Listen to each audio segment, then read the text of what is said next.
पतिदेव। कभी सोचा है कौन पूरा करेगा? डीएक्शन पूरा करेगा। एक जोरदार ताली हमारे सपने डीएक्शन में पूरे हो सकते हैं। मेरा एक चैनल चलता है जिसमें मैंने मेरा स्लोगन है कि मैं भी छू सकती हूँ आसमां। तो हम सब छू सकते हैं आसमां। ये बात डीएक्शन ने सच करा दिया है। आज मैं आगे बढ़ी हूँ एक हाउसवाइफ होकर के, आज एक बिजनेस वूमेन के रूप में मैं जानी जाती हूँ। आज मैंने कितनी सारी 7 विदेश यात्राएं की हैं। ये सब संभव हो पाया है तो डीएक्शन की वजह से। मेरे जीवन में जो भी बदलाव आया है डीएक्शन की वजह से। पर एक बात मैं आप सबको बता दूं, कल से बल्कि 4 दिनों से हम लोगों को मोटिवेट किया जाता है ना। हमारे लिए इतना अच्छा प्रोग्राम जो मैनेजमेंट ने रखा। कल से आज तक हम लोगों को आगे बढ़ने के लिए बहुत सारी जानकारी दी गई है, मगर क्या ये जानकारी सुन करके हम लोग आगे बढ़ सकते हैं?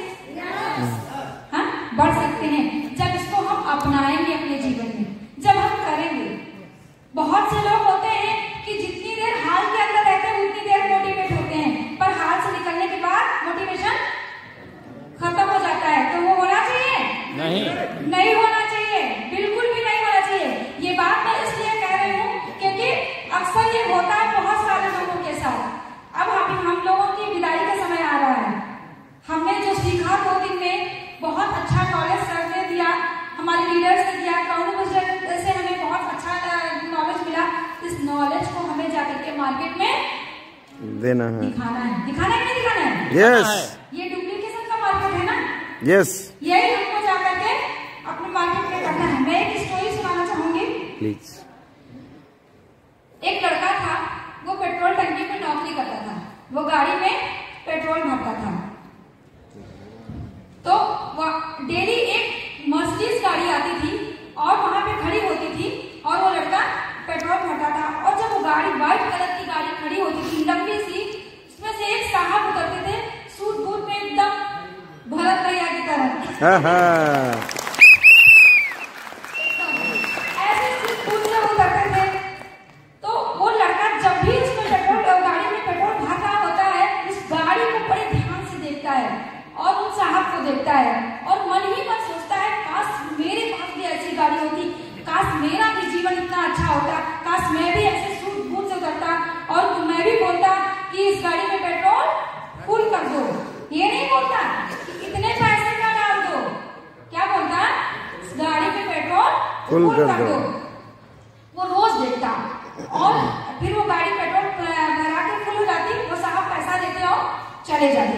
इस तरीके से करीब 1 महीने तक वो लड़का ऐसे ही पेट्रोल भरता। वो गाड़ी रोज वहीं आती, दूसरी पेट्रोल डलवाती और चली जाती। तो जो साहब उसमें से उतरते थे वो दूर खड़े होकर के उस लड़के को बहुत ध्यान से देखते थे, पर कुछ बोलते नहीं थे। एक दिन वो साहब आए और उस लड़के को जब पेमेंट दे रहे थे, पैसे दे रहे थे, उसके बाद उन्होंने कहा कि ये मेरा कार्ड। जब वो गाड़ी में बैठने लगे, बैठते बैठते उन्होंने अपनी जेब से कार्ड निकाला और उस लड़के को दिया और बोला कि ये कार्ड रखो और मेरे ऑफिस में आकर के मुझसे मिल लो। तो ठीक है, इतना बोल करके वो साहब चले गए वहां से, गाड़ी चली गई। उस लड़के ने क्या किया, उसके सपने तो बहुत बड़े थे, वो करना बहुत कुछ चाहता था, वो पाना बहुत कुछ चाहता था, पर वो पाना बहुत कुछ चाहता था, पर वो कुछ करने के लिए अपने आप को उस तरीके से तैयार नहीं कर पा रहा था। तो उसने उस कार्ड को लिया और देखा और देखने के बाद फेंक दिया। जब उसने उस कार्ड को फेंक दिया तो वहां पे दूसरा लड़का एक था जो रोज उस टंकी पे झाड़ू मारने आता था, साफ सफाई करने वाले होते हैं। तो वो उस कार्ड को उस लड़के ने उठाया, पोंछा और उसने अपनी जेब में रख दिया। रखने के बाद में चला गया। और वो लड़का 3 साल बाद जब आया, उसी पेट्रोल टंकी पे आया और आ करके वहीं पे गाड़ी रोकी और जब वो गाड़ी से उतरा, सूट बूट बाकायदा एकदम, उसके पास भी खूब लंबी मर्सिडीज गाड़ी मस्त, वो उतरा तो उस लड़के को देख करके जो पेट्रोल भरा था लड़का बोला, अरे यार तू? उसने कहा हाँ। उसने कहा क्या कर दिया तूने, कहाँ से इतना पैसा लेकर के आया, इतना एकदम जो रईसों वाली जिंदगी ऐसे कैसे तेरे पास हुआ, इतना पैसा, इतना अच्छा सूट बूट, इतनी लंबी गाड़ी कैसे कर पाया, कैसे मिला तुझे? तो उस लड़के ने कहा कि मैंने मेहनत सब मेहनत करते हैं, मैं भी तो मेहनत ही कर रहा हूँ, फिर मैं क्यों नहीं कर पा रहा हूँ? तो उसने कहा मैंने कुछ अलग सोचा, मैंने अपनी सोच को बदला। तो बोला कैसे किया?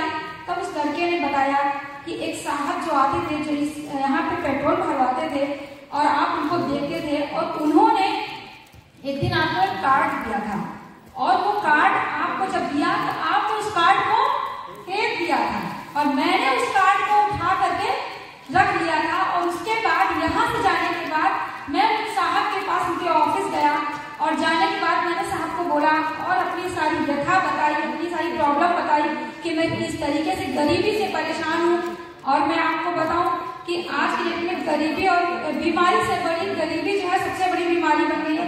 तो उसने सारा कुछ बताया वहाँ पे, और उन साहब ने कहा ठीक है तुम परेशान हो, तुम्हें पैसा कमाना है, तुम्हें अमीर बनना है, पर अपने जीवन के 3 साल मुझे दे दो, जो मैं बोलूं वो करो, अपना दिमाग नहीं लगाओगे, जो मैं बोलूंगा वो आपको करना है।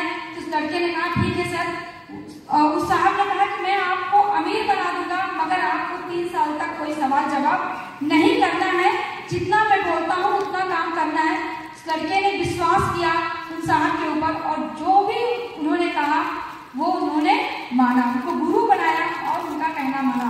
और मानने का ये नतीजा हुआ कि आज मैं बिजनेस में कामयाब हुआ, सफल हुआ, आज मेरे पास इतना पैसा है, नाम है, दौलत है, शोहरत है, ये सब कुछ संभव हो पाया तो मेरे विश्वास की वजह से, मेरी मेहनत की वजह से, और उन साहब के साथ होने की वजह से। तो उस लड़के को बड़ा पछतावा हुआ, और इस स्टोरी से हम लोगों को यही सीखना है कि कल से आज तक जो मोटिवेशन हमको मिला है, आपकी दिक्कतें हैं, आपकी प्रॉब्लम, आप इसको किस तरीके से ले रहे हो, है ना? अगर आपने इसको हल्के में लिया है तो कुछ नहीं होने वाला है। अगर आप जिद्दी और जुझारू बन के यहाँ से जाएंगे तो आप जरूर सफल होंगे, आप जरूर कामयाब होंगे।